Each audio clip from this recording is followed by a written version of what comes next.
തിരുവനന്തപുരം പേട്ടയിൽ നാടോടി ബാലികയെ തട്ടിക്കൊണ്ടുപോയി പീഡിപ്പിച്ച കേസിൽ വിധി ഇന്ന്. തിരുവനന്തപുരം പോക്സോ കോടതിയാണ് വിധി പറയുക. 2024 ഫെബ്രുവരി 19 സഹോദരങ്ങൾക്കൊപ്പം കിടന്നുറങ്ങിയ 2 വയസ്സുകാരിയെ ഹസൻകുട്ടി എന്നയാൾ തട്ടിക്കൊണ്ടുപോയി പീഡിപ്പിച്ചത്.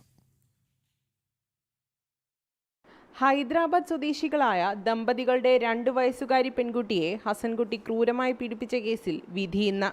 തിരുവനന്തപുരം പോക്സോ കോടതി ജഡ്ജി MP ഷിബുവാണ് കേസിൽ വിധി പറയുക.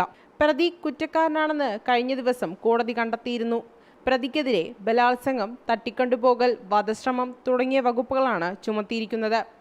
തിരുവനന്തപുരം ചാക്കാതെരുവിലെ ടെന്റിൽ കിടന്നുറങ്ങുകയായിരുന്ന കുട്ടിയെ തൊട്ടടുത്തുള്ള പൊന്തക്കാട്ടിലെടുത്തുകൊണ്ടുപോയാണ് പീഡിപ്പിച്ചത്. ബ്രഹ്മോസിലെ CCTV ദൃശ്യങ്ങളിൽ നിന്നാണ് പ്രതിയെ തിരിച്ചറിഞ്ഞത്. സംഭവത്തിന് ശേഷം ഹസൻകുട്ടി തമിഴ്നാട്ടിലേക്ക് കടന്നിരുന്നു. പഴനിയിലെത്തി തലമുണ്ടനം ചെയ്ത് രൂപമാറ്റം വരുത്തി. ശസ്ത്രക്രിയ പരിശോധനാ റിപ്പോർട്ടുകളാണ് കേസിൽ നിർണായകമായത്. കുട്ടിയുടെ മുടി ഹസൻകുട്ടിയുടെ ഡ്രസ്സിൽ നിന്ന് കണ്ടെത്തുകയും ചെയ്തിരുന്നു. 41 സാക്ഷികളെയാണ് കേസിൽ വിസ്തരിച്ചത്. നേരത്തെയും കുട്ടികളെ പീഡിപ്പിച്ച കേസിൽ പ്രതിയാണ് ഇയാൾ.